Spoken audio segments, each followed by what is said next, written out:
Hi my lovelies, I hope you're all well. Today we're going to be watching a bit more Grady Judd. It's been a little while since I've watched any Grady, my apologies. But so this is a convicted felon has been shot by the Polk County deputies following an armed robbery. So we're going to jump straight into this video. Grab yourself something to drink. I've got my tea here. And let's see what Grady has to say.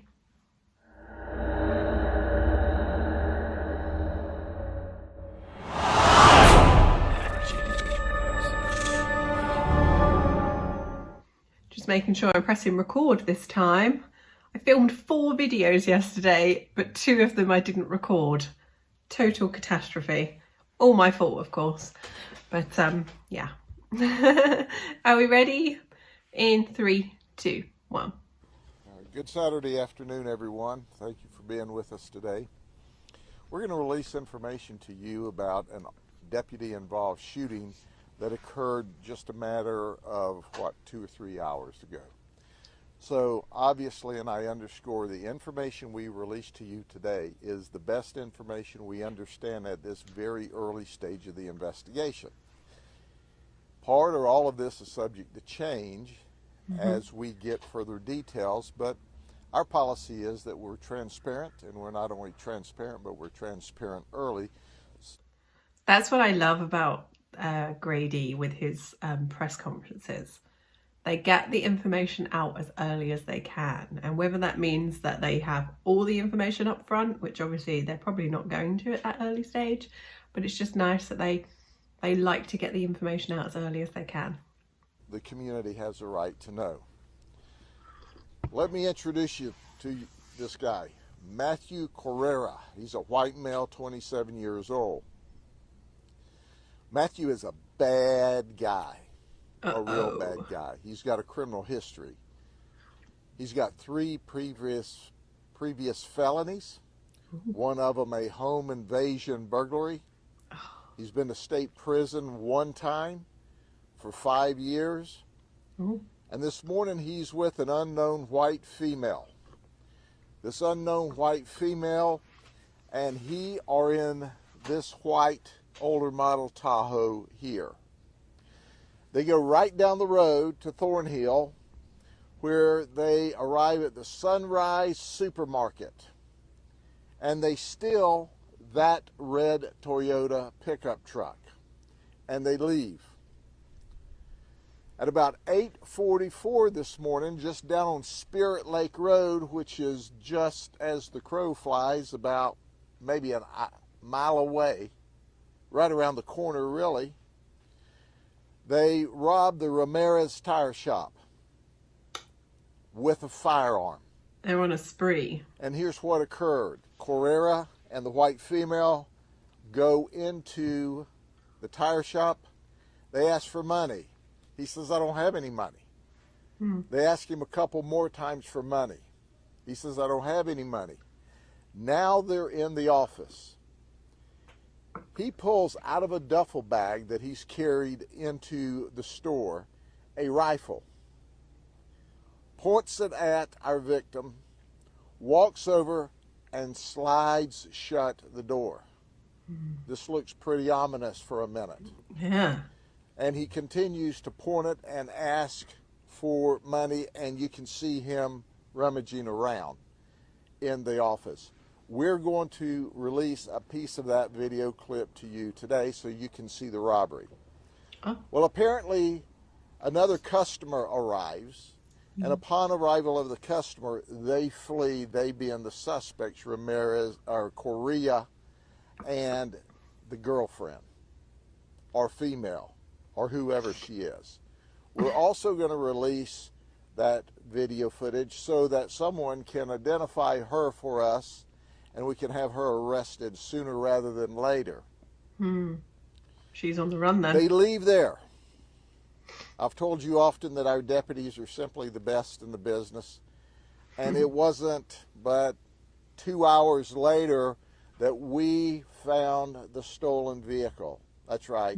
The stolen vehicle was at Cypress Gardens Boulevard and Highway 17, just a little way from where all of this ugliness started.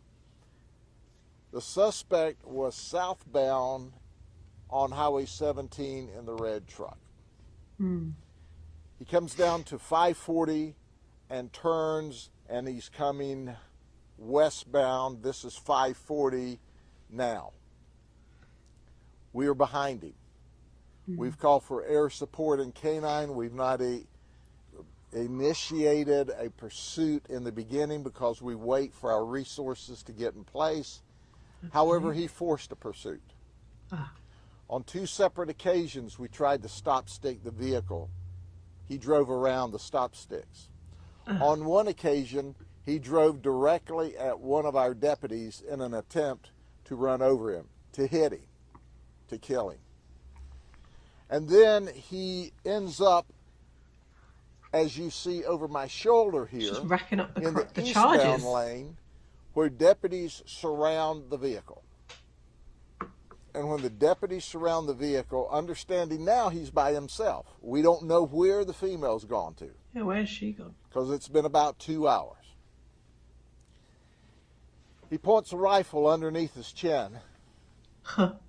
And he's screaming at the deputies to kill him. Just to kill him. No. Our deputies try to de-escalate the event. Yeah. He stands up through the sunroof, and he's still screaming at the deputies. We're trying to de-escalate the event. He's got this rifle that he used in the robbery of Ramirez Tire Store pointed under his chin. Our sergeant and one canine is now directly behind him. He drops back down into the truck, and he pops back up with a firearm, and he's got a beer bottle that he smashes into his forehead. Oh, Jesus The sergeant Christ. can't see this, but he hears the pop, thinks that the suspects shot at the deputies, and he shoots our suspect one time. The bullet strikes our suspect in the neck. He falls back down into the vehicle. The firearm drops outside of the vehicle. We then charge the vehicle, take the suspect out, and attempt life-saving measures until EMS can arrive. Our suspect, Correa, is being treated at Lakeland Regional. We anticipate that he'll be released from the hospital either tonight or tomorrow. He does not have fatal wounds. He's got a wound through his neck that did not go into or create any paralysis as far as we know. That was lucky for him, huh? So we anticipate that he'll be booked in the county jail maybe later tonight or tomorrow. None of our deputies were injured, and that's a good thing.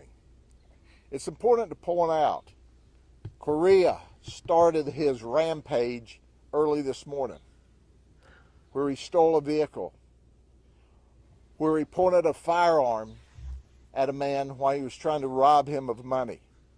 He's got a criminal history and has already been to prison for armed or burglary of an occupied dwelling. He doesn't care about people. He doesn't care whether or not he threatens them. Clearly. At the end of the day, he made a choice. A bad guy. And when he made another bad choice, we made a choice to protect ourselves. Yeah. Our sergeant did exactly what he should have under those circumstances. You show up, you're flashing a rifle around. Our deputies take an initial risk.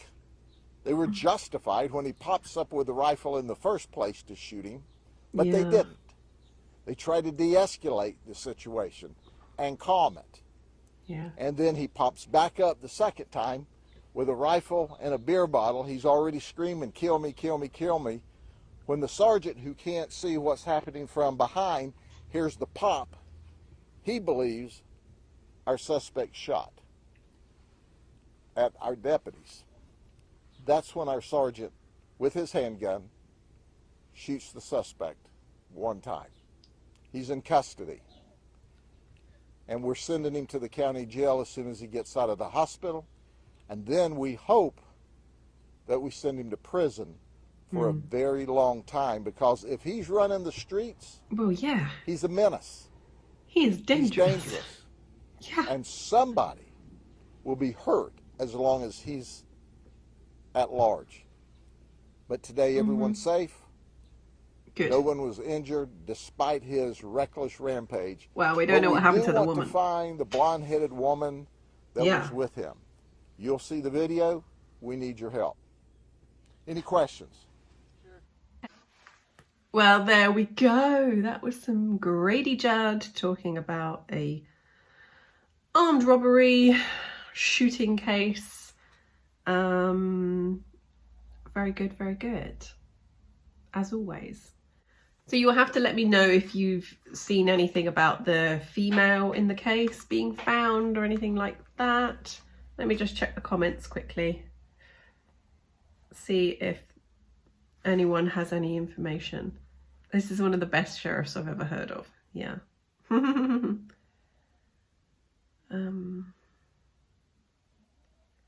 Yes, there's a drug problem in every state. Yeah. So much support for Grady in the comments. I don't know why people feel they can commit a crime in Polk County with this sheriff. It's true. It's true. Bad character, lock him up for life. Unfortunately, sometimes the judicial system won't let you lock people up for life. It's very hard to give people a life sentence, especially here in the UK. Really, it's only reserved for the very worst of murderers. And also, life doesn't mean life here. Life is about 15 years here. No comments with any updates at the moment, but when did this come out? So this was the end of February, so yeah. No updates, unfortunately, on that case at the moment, but thank you very much for joining me to watch some Grady Judd. If you haven't subscribed, go ahead and click the button. I hate to ask, but I'm trying to get monetized, and I need a few more hundred of you to join. And I know that on my analytics it says that I think about 95% of the people who watch my videos aren't subscribed, but there we go. Hopefully I'll win your subscription one of these days, and then I can hopefully make a career out of this. But thank you very much. I hope you enjoyed that video. I'll see you very soon.